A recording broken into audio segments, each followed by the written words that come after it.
15. The worst jerks in gospel music history. They preached about salvation with angelic voices, but behind the curtain, some of gospel's biggest names were hiding scandals, secrets, and shocking behavior. From diva meltdowns and bitter money feuds to ego-driven betrayals and jaw-dropping hypocrisy, these were no saints, at least not offstage. Today, we're pulling back the choir robes to reveal the 15 worst jerks in gospel music history. You won't believe who made the list and why. So buckle up, smash that subscribe button, ring the notification bell, and get ready, because Hidden Black Legends is about to uncover the messy truth behind those heavenly harmonies. Let's dive into the drama they never wanted you to know. Number 1. Clara Ward, the gospel trailblazer who redefined the stage. Clara Ward, born April 21, 1924, in Philadelphia, wasn't just a gospel singer, she was a force of nature. As the dazzling star of the world-famous Ward Singers, she revolutionized gospel performance, fusing raw spirituality with show-stopping theatrics that had never been seen before. With her soaring soprano, magnetic stage presence, and flair for turning every appearance into an unforgettable spectacle, Clara captivated audiences from church pews to international stages. But with her brilliance came storms. Guided by her iron-willed mother, Gertrude Ward, Clara quickly rose to prominence, not only for her voice but also for her striking glamour. Draped in glittering gowns, furs, and sparkling diamonds, she brought a Hollywood sheen to the gospel world. For fans, she was mesmerizing. For critics, she was controversial. Gospel purists accused her of chasing vanity and turning worship into entertainment, questioning whether she served God or her own ambition. Behind the curtains, tensions ran high. Clara's dominance within the group led to bitter disputes over money, credit, and control. Talented singers like Marianne Williams eventually walked away, frustrated by her insistence on keeping the spotlight squarely on herself. Clara's influence extended far beyond the microphone. She dictated contracts, tour schedules, and public image, running the Ward Singers like a one-woman empire. Her boldest move, taking gospel into nightclubs, concert halls, and secular arenas, brought fame and fortune but also fierce backlash. Many churchgoers saw it as a betrayal, accusing Clara of putting celebrity above spiritual conviction. To them, she blurred the sacred line between worship and spectacle, forever changing how gospel was perceived. Yet, no matter the criticism, her impact was seismic. She opened doors for gospel acts in mainstream media and inspired legends like Aretha Franklin and Mavis Staples to embrace boldness and individuality. Clara Ward wasn't just singing gospel, she was reshaping it. Tragically, her life was cut short. After suffering a stroke, she passed away in 1973 at just 49 years old. She left behind a legacy as dazzling as it was divisive, a trailblazer whose brilliance was matched only by her battles. To this day, Clara Ward is remembered not just for her breathtaking voice, but for the drama, glamour, and transformation she brought to gospel music. She was both triumph and turmoil, an icon who changed the sound of faith forever. Number 2. Robert H. Harris, the voice that changed gospel. Robert H. Harris, known simply as R.H. Harris, was nothing short of a titan in gospel quartet history. As the original lead singer of the legendary Soul Stirrers, his smooth falsetto and masterful phrasing transformed gospel vocals in the 1930s and 40s. Born in Trinity, Texas in 1916, Harris laid down the blueprint that would inspire generations of singers, including the young Sam Cooke. Harris's style was revolutionary. At a time when gospel was dominated by fiery shouts and raw emotion, he brought something different: controlled passion, elegance, and vocal finesse that reached beyond church walls and captivated audiences everywhere. Under his leadership, the Soul Stirrers rose to become one of the most celebrated quartets of their era. But with fame came friction. By the early 1950s, cracks began to show within the group. Disagreements flared over artistic direction and leadership, with Harris insisting on steering the group's sound and image. Tensions eventually boiled over, and Harris made a shocking decision. He left the Soul Stirrers to form his own rival group, the Krylan Singers. The gospel community was stunned. Many saw his move not as artistic growth but as betrayal, especially since the Soul Stirrers were at the height of their success. The rivalry that followed fractured one of gospel's most respected collectives, leaving scars that lingered in the tight-knit gospel world. Harris's new group never achieved the same glory. Meanwhile, His successor Sam Cooke not only took the Soul Stirrers to even greater heights but went on to launch a legendary secular career that cemented him as an American icon. R.H. Harris's story is both groundbreaking and bittersweet. He was a visionary whose talent elevated gospel music to new heights, but also a man whose ambition cost him broader recognition. In choosing independence over unity, he reshaped the course of gospel tradition, leaving behind a legacy that was as polarizing as it was profound. Number 3. Sam Cooke, gospel's golden voice who dared to cross the line. Sam Cooke wasn't just a singer, he was a gospel prodigy whose velvet-smooth voice could bring entire congregations to tears. Born on January 22, 1931, in Clarksdale, Mississippi, he rose to fame in the 1950s as the magnetic lead of the Soul Stirrers. With flawless control, heart-wrenching emotion, and a stage presence that felt almost divine, Cooke didn't just sing gospel, he revitalized it. But his bold decision to leave gospel behind for secular music became one of the most controversial moves in music history. When he stepped into the Soul Stirrers in 1950, replacing R.H. Harris, he brought fresh fire to the group. Classics like Touch the Hem of His Garment and Jesus Gave Me Water cemented him as a spiritual icon for a new generation. Yet behind the pulpit lights, Sam felt trapped. Gospel's boundaries were too tight. His ambition, and his hunger for artistic freedom, pulled him toward the wider world. In 1957, he made his leap of faith, or betrayal, depending on who you asked. His single You Send Me soared to number 1 on both the R&B and pop charts, launching him into superstardom. But for many in the church, it was a scandal. They saw a chosen vessel walk away from God's calling for fame and fortune. Religious leaders condemned him. Devoted fans turned their backs, accusing him of trading salvation for stardom. Still, Cooke never abandoned the soul of gospel. He wove its passion and cadence into his secular hits, shaping a new sound that inspired legends like Otis Redding and Aretha Franklin. And while purists rejected him, he used his platform to sing about truths gospel artists could not openly confront. In 1964, his anthem A Change Is Gonna Come gave voice to the civil rights struggle, proving his music carried not just rhythm, but revolution. Then, at just 33, tragedy struck. In December 1964, Sam Cooke was shot and killed, leaving behind not just unanswered questions, but a legacy torn between sacred and secular. To some, he remains the man who betrayed the church. To others, he is the pioneer who expanded what faith in music could mean. One thing is undeniable: Sam Cooke's crossover wasn't just a career choice, it was a cultural earthquake. He broke barriers for black artists, challenged the lines between the holy and the worldly, and forced gospel itself to reckon with change. His story isn't just about music. It's about faith, fame, and the price of daring to be more. Number 4. Edwin Hawkins, the man who shook up gospel. In 1969, Edwin Hawkins didn't just release a song, he set the gospel world on fire. Born August 19, 1943, in Oakland, California, Hawkins was already a gifted pianist and choir director when he recorded a simple track with his youth choir, Oh Happy Day. It wasn't even meant for radio. Yet somehow, this modest recording exploded into a global sensation, becoming the first gospel hit to crash mainstream pop charts both in America and abroad. A Grammy followed, along with instant international fame. But behind the applause, controversy brewed. While fans celebrated, gospel purists bristled. They saw Hawkins' fusion of gospel, pop, and soul as a dangerous shift, a watering down of sacred music for mass appeal. Churches banned Oh Happy Day, calling it too polished, too modern, too secular. Was it joyful? Absolutely. But was it holy enough? That question split the gospel community wide open. Hawkins didn't back down. With sleek production, contemporary instrumentation, and crossover ambition, he pushed gospel into uncharted territory. Critics labeled him a sellout, chasing fame over faith. Supporters hailed him as a visionary, proving gospel could reach hearts beyond the church pews.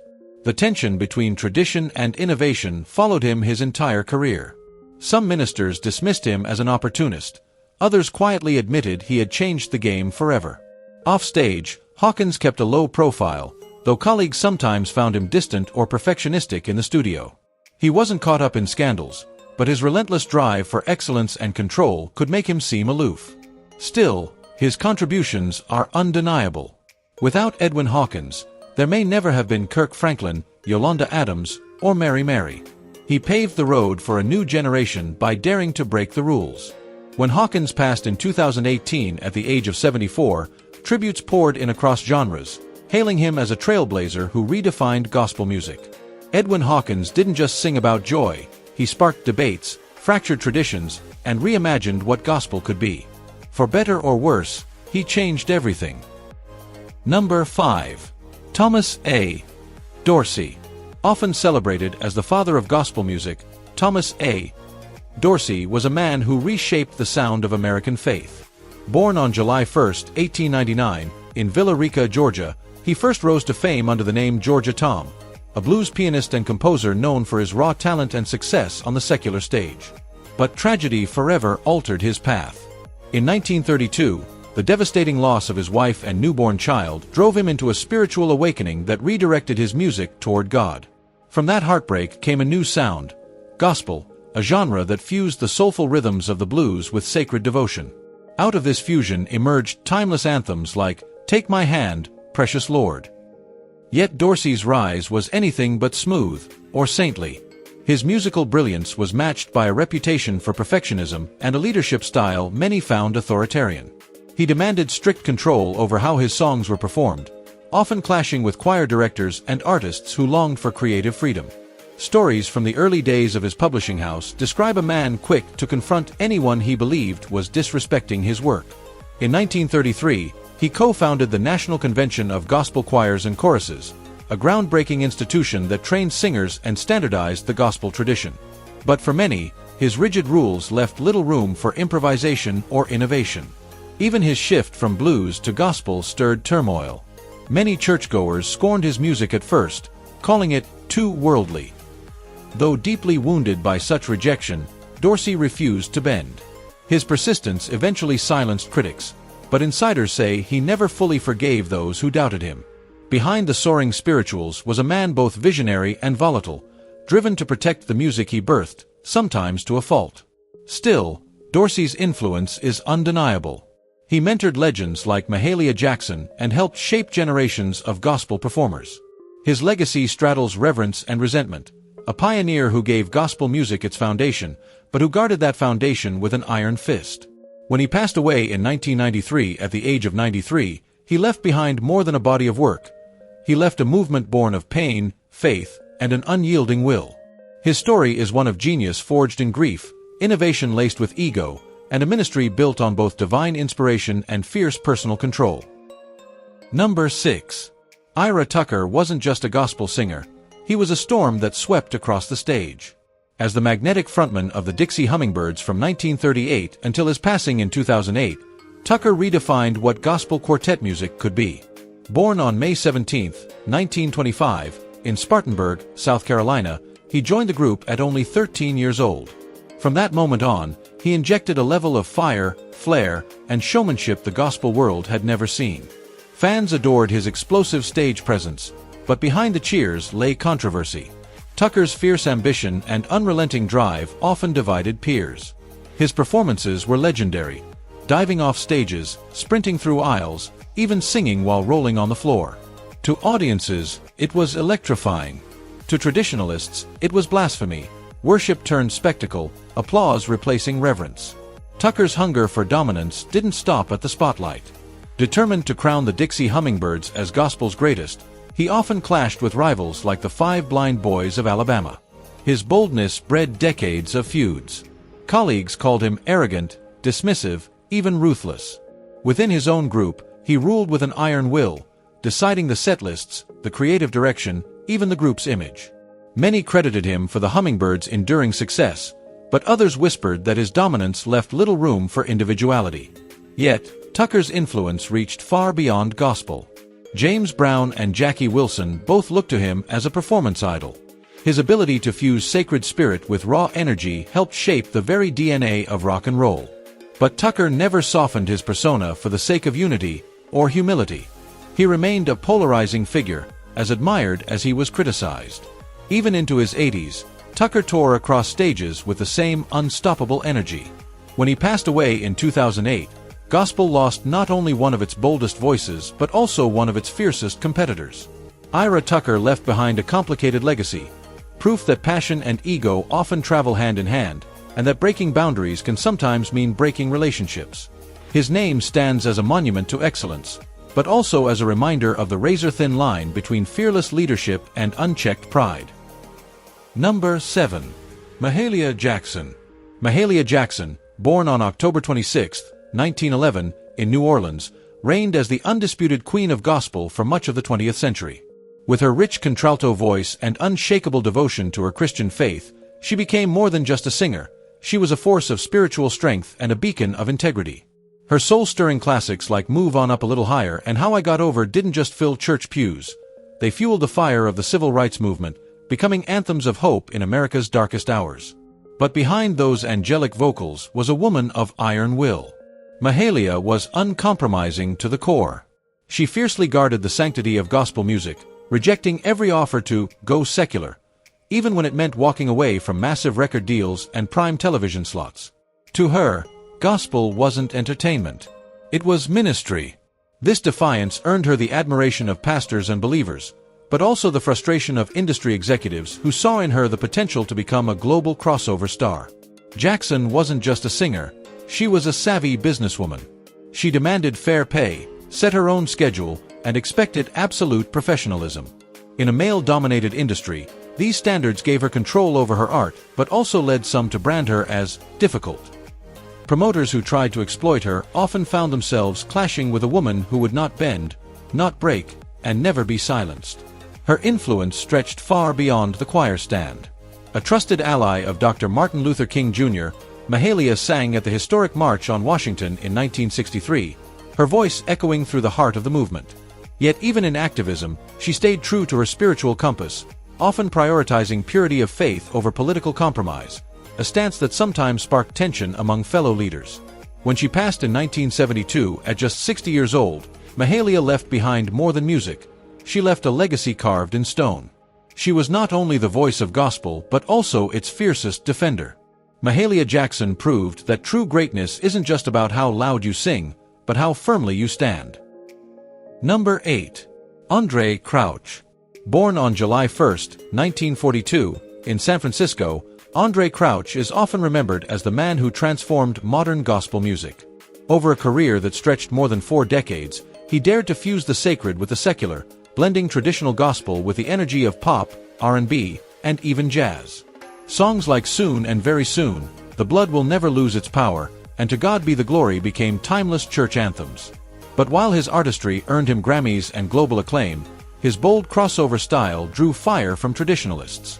To many purists, Crouch was a boundary breaker, too daring, too unconventional for gospel's comfort zone. From the very beginning, he pushed limits. In the 1960s, he formed the Disciples, infusing church music with polished instrumentation and contemporary rhythms. The result captivated younger audiences but unsettled those who believed gospel should never mingle with secular sounds. As his collaborations expanded, working with giants like Michael Jackson, Madonna, and Elton John, the whispers turned into pointed criticism. Was he still ministering, or simply marketing? Some peers felt his soaring confidence slipped into arrogance, and critics accused him of ignoring more conservative voices. Yet Crouch's brilliance was undeniable. Even while battling dyslexia, which challenged his learning and communication, he led with relentless vision, though sometimes erratic, even overwhelming to collaborators in the studio. Beyond music, he was also a pastor, founding the New Christ Memorial Church in California. His faith anchored him through triumphs and tragedies alike, including the devastating loss of his twin sister, Sandra, who was both his ministry partner and closest collaborator. When Andraé Crouch passed away in 2015 at the age of 72, he left behind a dual legacy, both celebrated and controversial. He had paved the way for a new generation of gospel innovators, from Kirk Franklin to Yolanda Adams. Though often misunderstood, Crouch believed gospel could, and should, reach beyond church walls. His courage to blend, bend, and sometimes break tradition changed the sound of faith forever. Number 9. Marvin Winans. Born on March 5, 1958, in Detroit, Michigan, Marvin Winans stands as one of the central voices of modern gospel. As one-fourth of the Grammy-winning group The Winans, He helped redefine gospel in the 1980s and 90s with silky vocals, rich harmonies, and a smooth R&B crossover style that brought the church sound to mainstream audiences. Beyond the stage, he's a pastor, entrepreneur, and spiritual leader, best known for founding Perfecting Church in Detroit. But for all his brilliance, Marvin's life has not been without turbulence. Long celebrated as the spiritual anchor of gospel's royal family, his carefully polished image began to crack in the 2000s. Allegations of unpaid child support and, later, a 2012 paternity lawsuit stunned fans who had seen him as a model of integrity. The claims, accusing him of failing to support a child born out of wedlock, ran directly against the values he preached from the pulpit. Though the case was eventually settled quietly, the controversy sparked heated debate about accountability in gospel culture. Critics accused Marvin of hiding behind the pulpit, while frustrated supporters wanted honesty and transparency. Beyond the scandals, some in the gospel circuit describe Marvin as distant and even elitist, preferring to remain in a close-knit circle rather than welcoming collaborations with younger or lesser-known artists. Still, his musical legacy is undeniable. Solo projects like Alone But Not Alone proved that his voice remained as soulful, introspective, and spiritually moving as ever. Through Perfecting Church, he has continued to guide a large congregation and lead community outreach efforts in Detroit. Marvin Winans embodies the complicated balance between public ministry and private humanity. To some, he is a gospel icon who elevated the genre to new heights. To others, he's a reminder of how easily the lines blur between image and reality. His story isn't about the absence of faith, it's about the ongoing struggle to live it authentically when the spotlight never fades. Number 10. Kirk Franklin. Born on January 26, 1970, in Fort Worth, Texas, Kirk Franklin didn't just sing gospel. He rewrote the rules. With his fearless blend of gospel, hip-hop, funk, and R&B, Franklin dragged the church pews into packed stadiums and onto the Billboard charts. Anthems like Stomp, Revolution, and Imagine Me didn't just top gospel radio. They shattered barriers and embedded faith into the very heart of youth culture. But Franklin's story isn't just about music, it's about disruption. Raised by his aunt after being abandoned as a child, he fought through rejection, rebellion, and deep inner battles before finding redemption in music. By the mid-1990s, his group, The Family, had made gospel cool enough for clubs and urban radio. Yet not everyone was clapping along. Traditional church leaders accused him of desecrating gospel with worldly beats, flashy clothes, and a stage presence more hip-hop star than preacher. And controversy followed him well beyond the music. In 2019, Franklin openly boycotted the Stellar Awards and the Dove Awards after producers cut his references to police brutality and racial injustice from acceptance speeches. Some praised him as a fearless truth-teller. Others branded him divisive, even self-serving. Franklin has also laid his own struggles bare, confessing to a past addiction to pornography. Some admired his honesty. Others saw it as oversharing or spectacle. Add to that his fiery personality, demanding in the studio, unapologetic in interviews, and it's no wonder he's had falling outs with fellow artists. In 2021, his private demons spilled into the public eye when a leaked phone call revealed him cursing at his estranged son. Though he apologized, the moment reignited debates about his character, proving once again that Franklin is as polarizing as he is powerful. And yet, his impact is undeniable. With 19 Grammy Awards and a global following, Franklin has given voice to brokenness, redemption, and faith in a way no one else has. He's gospel's rule-breaker, trailblazer, and disruptor. Love him or loathe him, Kirk Franklin is unforgettable, because he refuses to let the message of gospel stay the same. Number 11. Albertina Walker, the Queen of Gospel.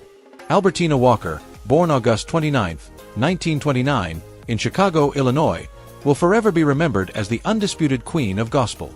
She wasn't just a powerhouse vocalist, she was a trailblazer whose iron will shape the golden era of gospel music.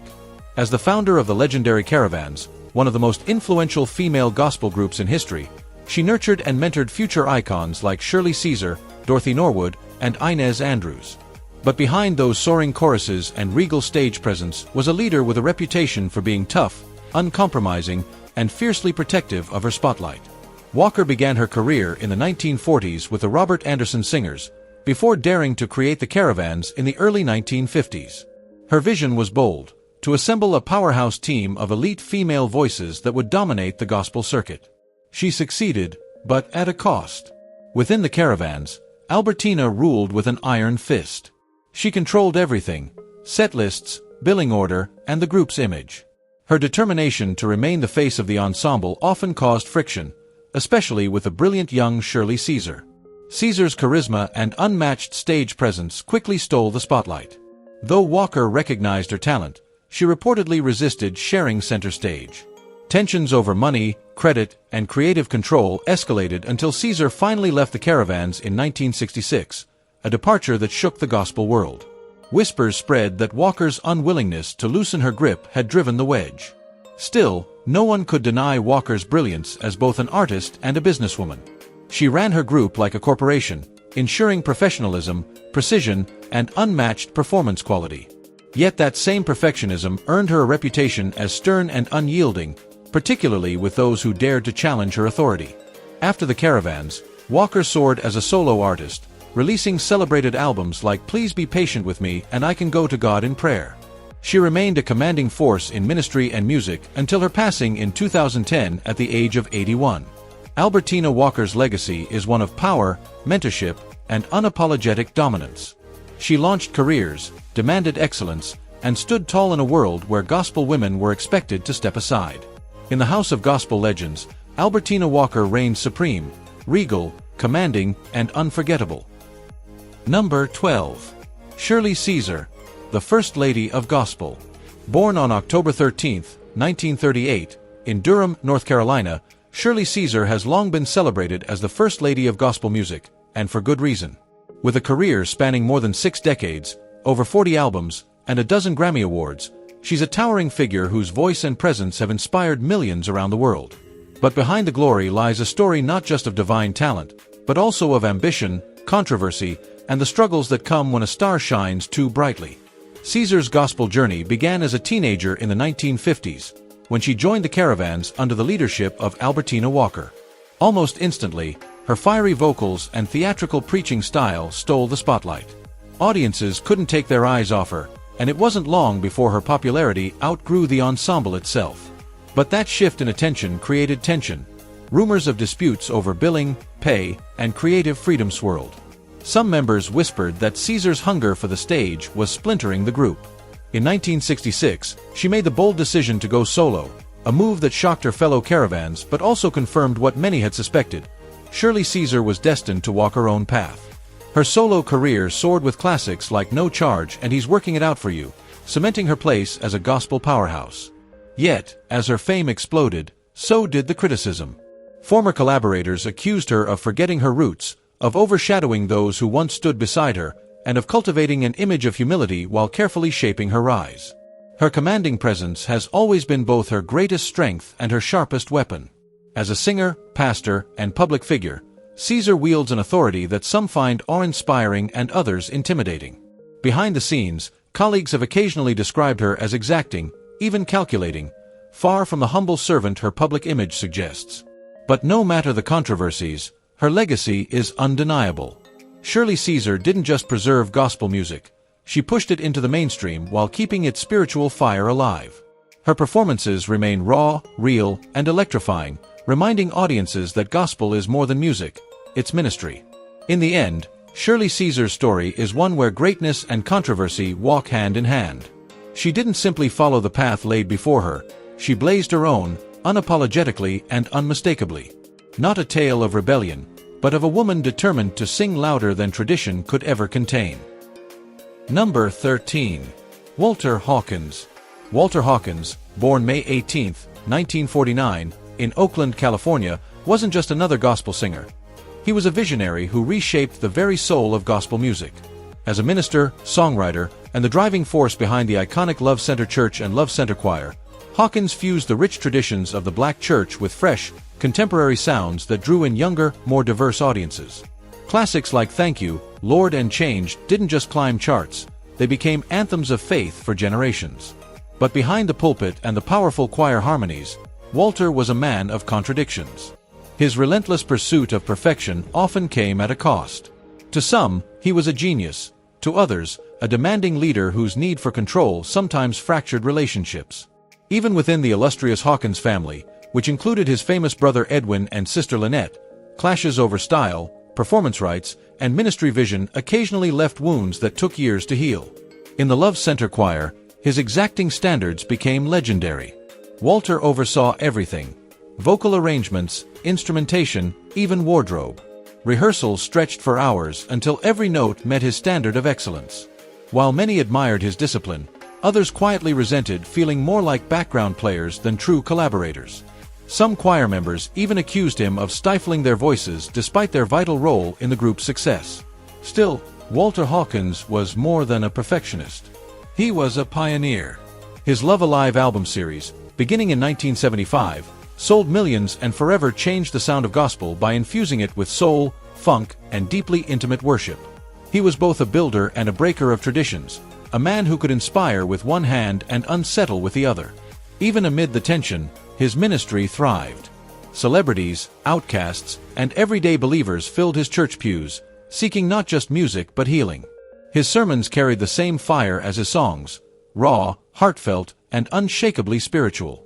When Walter Hawkins passed away in 2010 after a battle with pancreatic cancer, gospel music lost more than an innovator. It lost a bridge builder, a leader, and a man who embodied the eternal struggle between divine calling and human imperfection. His life was a blend of brilliance and burden, an artist whose uncompromising vision left a legacy of musical depth, spiritual intensity, and leadership that both inspired and challenged everyone around him. Number 14. Julius Cheeks. Julius Cheeks wasn't the type of gospel singer who gently took the pulpit. He stormed it. Born in 1929, Cheeks exploded onto the scene as the fiery lead vocalist of the sensational Nightingales. With his booming voice, dramatic delivery, and raw physical energy, he redefined what a gospel quartet could be. His influence stretched far beyond the church, shaping legends like Wilson Pickett and Otis Redding. But Cheeks was more than just a voice. He was a force of nature. Every performance became a spectacle. He didn't just sing. He shouted, growled, marched, and sometimes collapsed on stage, overcome with emotion. His thunderous tones could shake the rafters, often leaving audiences in tears. Yet, that same intensity also made him a lightning rod for conflict. Some in the gospel world saw his style as too theatrical, more show business than sacred worship. Offstage, Cheeks was no less fiery. He dominated rehearsals, demanded the spotlight, and often seized creative control, leaving little room for compromise. Behind the Nightingale success in the 50s and 60s were constant clashes, bruised egos, and frustrated colleagues. Many admired his unmatched power, but just as many found him combative, unyielding, and difficult to stand beside. Rivalries with fellow quartet singers were common, with Cheeks famously dismissing those he didn't respect musically. Still, his mark on gospel music is undeniable. Cheeks paved the way for emotionally charged, soul-bearing performances that bridged gospel and secular soul. His voice was often described as a lightning bolt, thrilling, dangerous, and unforgettable. When he passed away in 1981, he left behind a legacy as both a pioneer and a provocateur. Julius Cheeks was a gospel tornado, wild, electrifying, and impossible to ignore. For every tale of awe, there was one of exhaustion, proof that greatness often comes with a storm. He may not have been the easiest man to work with, but he was one of the fiercest warriors gospel music has ever known.